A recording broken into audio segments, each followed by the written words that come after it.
Here's our beautiful book. We're Yay! celebrating Sarah Lewis with the launch of her book.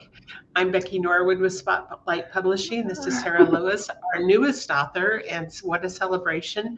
And Dr. Don McGrath. Welcome to this call. Don has been a um, strong ally in the background. He's a coach. He teaches a lot of business expertise and has worked alongside Sarah. In fact, I'd like to have you, Dawn, talk about how you and Sarah, you would go back way back to when you were kids in school, right? Like high school, like that long ago. In fact, Sarah and I got to reconnect in person. I had a high school reunion that I went back to New York for, so we actually got to meet because we've been talking over Zoom. But yeah, we go a long ways back, and I think I don't recall. I lost track of time, but it's probably a year and a half ago or so. Yeah. Where Sarah called me up. She knew on Facebook that I had written 6 books, or four good ones, but 6 books, and said, "Hey, Don, I wrote this book, or I'm writing this book. Can you help me?" And I said, "Sure." So the rest is kind of history. So I've been on this path, on this journey, and I'm so excited to see how this came out. I love the cover. I love the design. I love the story. I've laid eyes on every page of the book along the way. So I'm so excited to be along this path with you, Sarah and Becky. It's such a cause for celebration. And it took us a while to figure out exactly what we want for the cover. And that is always one of the biggest things. And sometimes, I think the cover took longer than the whole book took I think it to did. really capture it. But she actually had her niece come up with the design. And I think that just made it magical. And, even looking at it, digitally, it still didn't do the justice for it until you get this book in your hands and really see the color, the vibrancy of the whole thing. I'm just so delighted with it, how it turned out. It's beautiful. So, Sarah, how are you feeling about this amazing, beautiful accomplishment? It is indescribable in many ways. It's a roller coaster.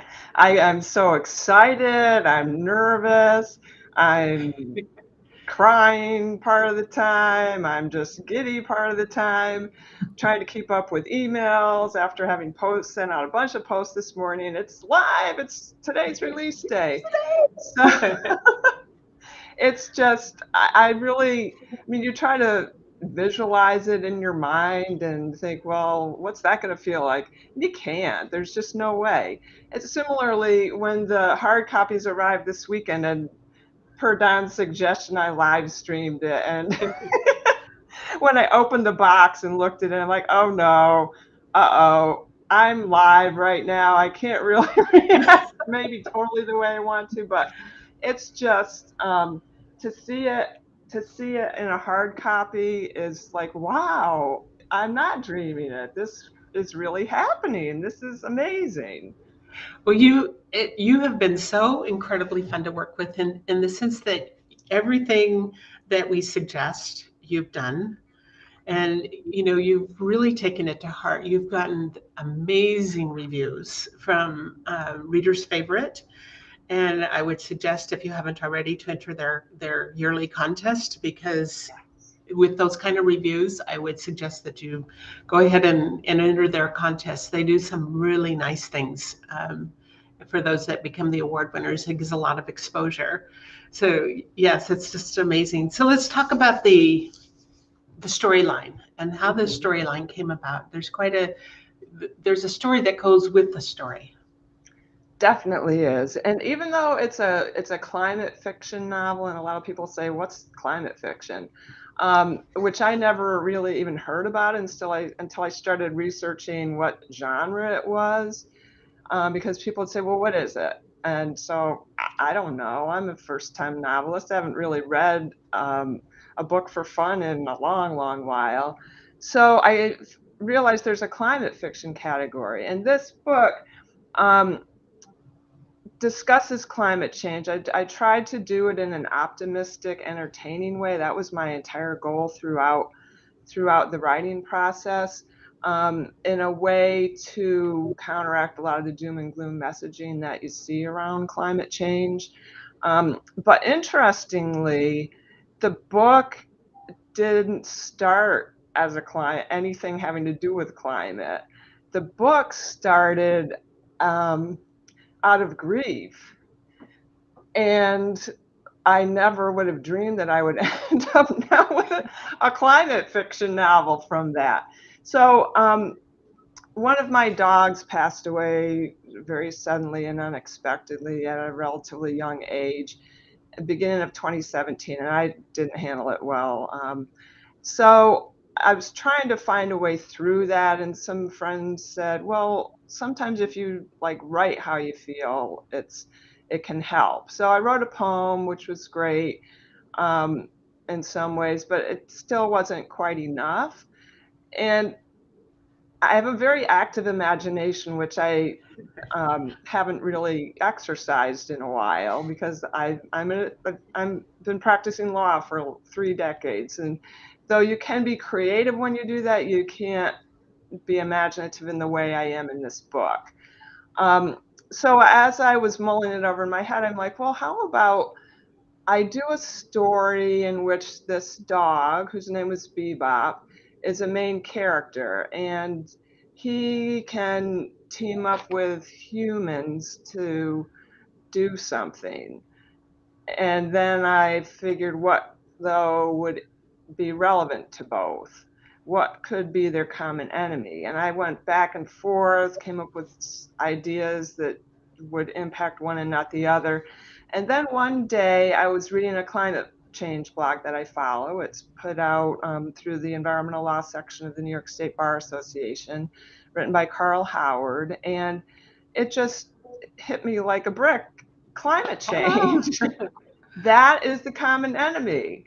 Bingo. And also, my background is very environmental, nature, that sort of thing. And I went to law school to practice environmental law and haven't really been doing more real estate than environmental. So not only did that idea allow me to address the grief with Bebop, but also get back to my environmental roots and try to do something to make a positive difference in the climate fight. Beautiful, beautiful. And what role did you play in this, Don? How have you guided? I know you've done a lot for Sarah, so Yeah. So when we first started working together, that plot was all fixed, and the train was moving. And the book was virtually done, right? At least the draft of it was done. I thought it was done. I said I finished, Don. I thought it was done until I read the first chapter. Right. But the storyline had not changed. And I'll just make this comment that, when Sarah did her live stream, when she got her books, and many times when we've been speaking, Sarah gets emotional. And the reason is, you're getting emotional right now, just like I am. Right. The reason is because she is emotionally invested in the story behind the story with her dog Bebop. She's also emotionally invested in the broader range of this book. Right. This book is not about entertainment, right? This book is about having people who read it take small actions that will result in a shift in climate change. So when Sarah gets emotional, I love that, because that connects the reader, that connects everyone who sees Sarah do that. And that came across in your live stream. So I just wanted to make that comment. But yeah, so I got engaged, and I started just giving Sarah some guidance on how to make the writing punchier, how to bring in some more action when there's disconnects, because when you're writing, you're so close, you don't see that there's disconnects. Like, right. Well, why did that happen? That doesn't, So that's a role I played, and also I urge Sarah that it's way beyond the book. It is way beyond the book. It's not about the book, and I think that was a little hard at first, right? It was. Put so much energy into the book, but it's really about connecting with fellow travelers who are trying to do the similar things to what you're doing, and growing this network and getting known as a thought leader that's going to really have an impact. So that's I hope that's some of the value I add. I think that's the beautiful part about it, because there is so much of a bigger story behind this, and there's a cause behind it, which which is amazing. And I still have my beautiful button. I don't know if I can make it show. Oh, I have it around my lamp, it's but I fine. can't get Mine it is off of here there too. right now. Change agents. And Sarah, what is the change agents, and what is your goal with growing your platform? Well, the change agent started obviously as the name of the book. Um, and it's interesting, it's actually a part of the book too, because the characters in the book try to come up with a name for themselves and they decide that it's the change agent. So that was my thought process as I was writing it. And I envisioned, once the book came out, to try to engage people commonly around the change agents. Be a change agent, do what's comfortable for you to fight climate change. Let's make a difference together. But then with working with Don, it flip-flopped. So I ended up forming a change agents group on Facebook, doing a change agents website long before the book came out. So that preceded the book. Um, and really the goal of the change agents is to try to give people, and there are plenty of climate causes too, but just to have another way of people to think positively about what is it that I like in the environment that I don't want to be impacted by climate change, and what can I do to prevent it from being impacted by climate change. That's beautiful. I think when COVID first started and people were just really tied to their homes and not going anywhere, I was I observed, like, it was like our earth took a big sigh of Yeah, relief. And we know that waterways even improved, you could feel it in the air, because there would be a few times I needed to go get my grandson, and I didn't drive, and it's like nobody's on the road. This is amazing. And every all the buildings were closed. Things were just pretty much buttoned down for a while. And especially when it first started, and you could feel the essence of that really reverberating. And they talk about even the air became cleaner, and while it's picked back up and there's a lot going on right now, I think it was the big sigh of relief for our earth to say, wow, I needed the break. I think it's definitely. beautiful. And that's the whole essence of what we're talking about. And each one of us, we need to step up to the plate and make sure that we're doing everything that we can to make that difference. Right, right. And also during the pandemic, a couple takeaways that I had from it. First, with everything being closed and people couldn't really do much other than go outside. And then they could really either reconnect or connect for the first time with the outdoors and hear the birds and feel the breeze and realize, wow, I've not, I haven't really been taking advantage. This is beautiful. And I'm kind of glad now that I'm out here. And another takeaway for me out of COVID is that we as a society can make huge changes if the need is perceived to be great enough. We shut down everything. And the climate fight, in my mind, is very similar. We have to make huge changes in order to do what needs to be done to forestall some devastating consequences in the future, but we can do it. Let's focus on doing what we can, getting started, don't give up. And that's the message in the book. And the book, speaking of nature, that's where Whispers in the Wind comes from. And here we go again, the emotionality. And Don, you and I talked about this, and you're like, I don't know about that subtitle. But I was very connected to it. And ultimately, we ended up sticking with it because, and this is explained in the book too, the whispers in the wind signifies nature is talking to us. And do you hear it? If so, let's help it. So the premise of the book really is that the natural environment, animals within it, um, are making a last-ditch effort to get humans to do something to save everybody, to save the world from climate change. One thing I really love about the book is that, and because this whole global summit's going on right now with climate change, the 2 degrees, 1.5 degrees, what are we going to do at the world level by all the world leaders coming together? So it's very important, obviously, otherwise that wouldn't happen. And like Sarah said, we can get discouraged by hearing in the news, oh, well, we can't do that. Where's the money going to come from? This leader doesn't want to do this, and this one, so we can get discouraged. But I love the message in the book that, hey, I can do something. And in fact, Sarah is a walking example. On her Facebook group, she switched to using electric for her stove, for her cooking. She switched to an electric vehicle. I mean, so she's out there showing and giving people the inspiration to take those small steps. And if we all took small steps, it would be one big thing like happened in COVID. We didn't drive every day, right? And it made a huge difference. So living by example. Yeah, really, breathing it and showing people that we don't have to wait for world leaders to tell us what to do. Right. Yeah. Right.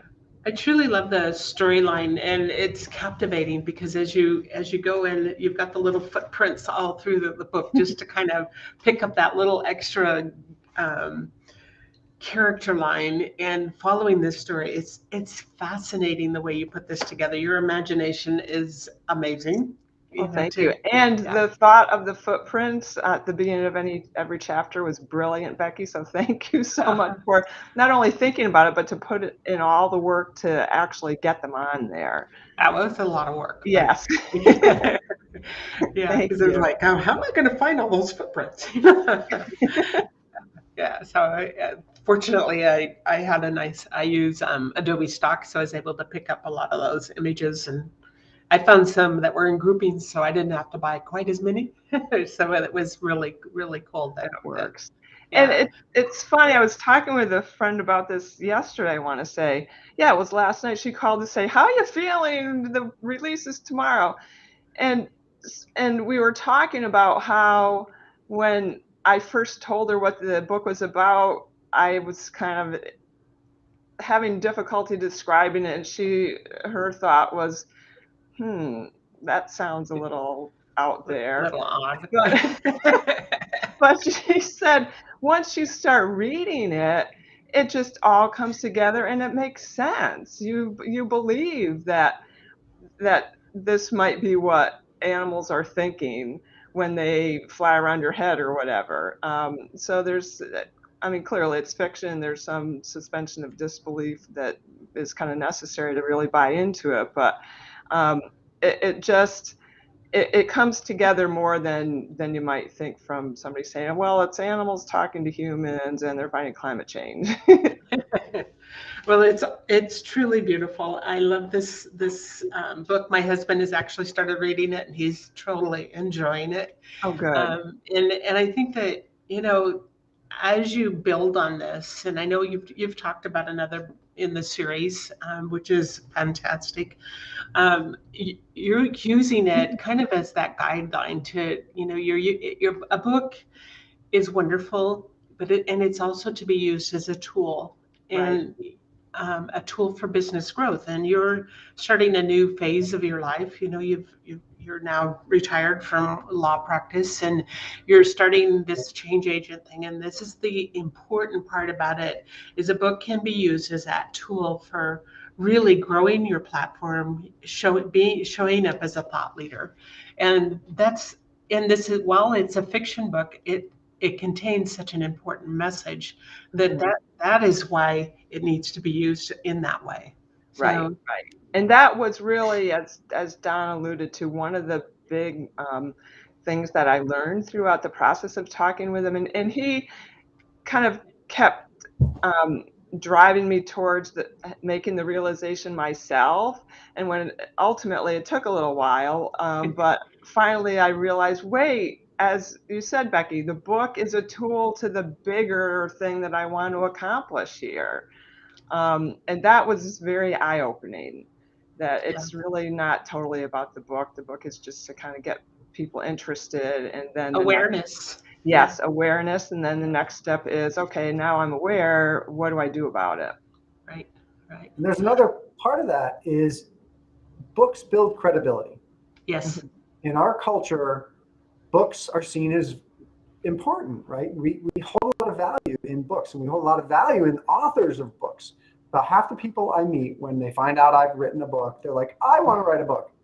The reality is 1 in 1,000 actually do. If you look at the stats, it's about 1 in 1,000. So Yeah. the fact that you did the work, not just to want to write the book, but to write it, get it published, connect with others, get it out there, be a bestseller, have people buy your book. I mean, that's just a testament to the work that you put in. And congratulations, bravo. It is so true, because I tell all the authors that when they start, publishing a book, writing and publishing a book is not for the faint of heart.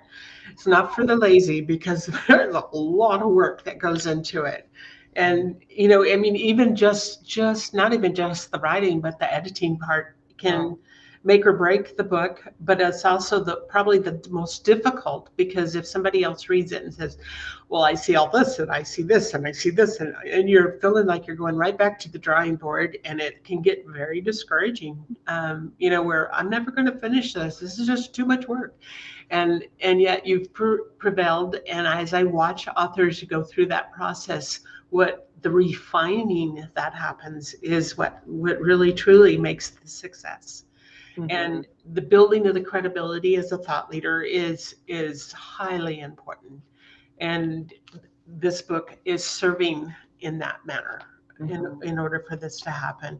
And my hat's off to you. Congratulations, because I know this has been quite a journey. It has been quite a journey, and there are many twists and turns that I had no idea to expect them or how to navigate around them. I had a lot of help along the way, including both of you, and I'm just so thankful for all of the people who provided support, particularly both of you. But yeah, there's a lot more that goes into it than writing the story. I thought I was done after I wrote the story, and that was January 2020, and here we are. The book just came out. So one big important realization is that this is your life's purpose. Yeah. That, you've been an attorney for 30 years, and this has been bubbling under the surface for all that, up to this point of your life. And now you've kind of positioned yourself in a place where now you can devote, all the time and energy that you wish to have this important thing and leave that legacy. So to me, that's like one of the most amazing parts of your journey, is that now you're going to be able to turn your attention and your full energy to blowing this up and making the world a better place in a much bigger way. Exactly. It's very exciting, and it is. I feel like I'm following my heart and my inner voice, which is one of the lessons in the book too. So yes.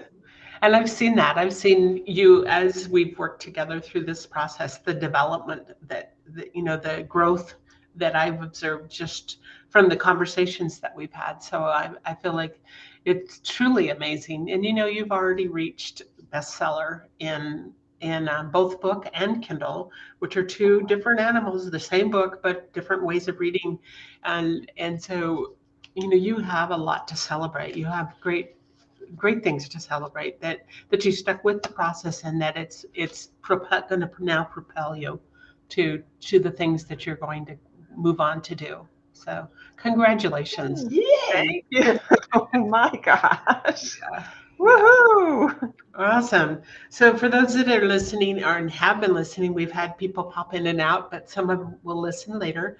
This book is now available. You can just type in The Change Agent, Sarah Lewis, on Amazon. It is also available on many, many different platforms, and you'll be able to pick it up at many different either online stores or not so much in the personal bookstores, although we're working on that too. Yeah, it's awesome. Well, congratulations, and we'll be having another live stream a little bit later today, and watch the stats and how it's going. Very exciting time. And definitely hats off. And Don, I want to give you kudos for the great guidance that you give. Well, thank you very much. And your beautiful role that you've played in helping Sarah to see the bigger picture of it all. Well, I'm a change agent too. I misplaced my button because I moved.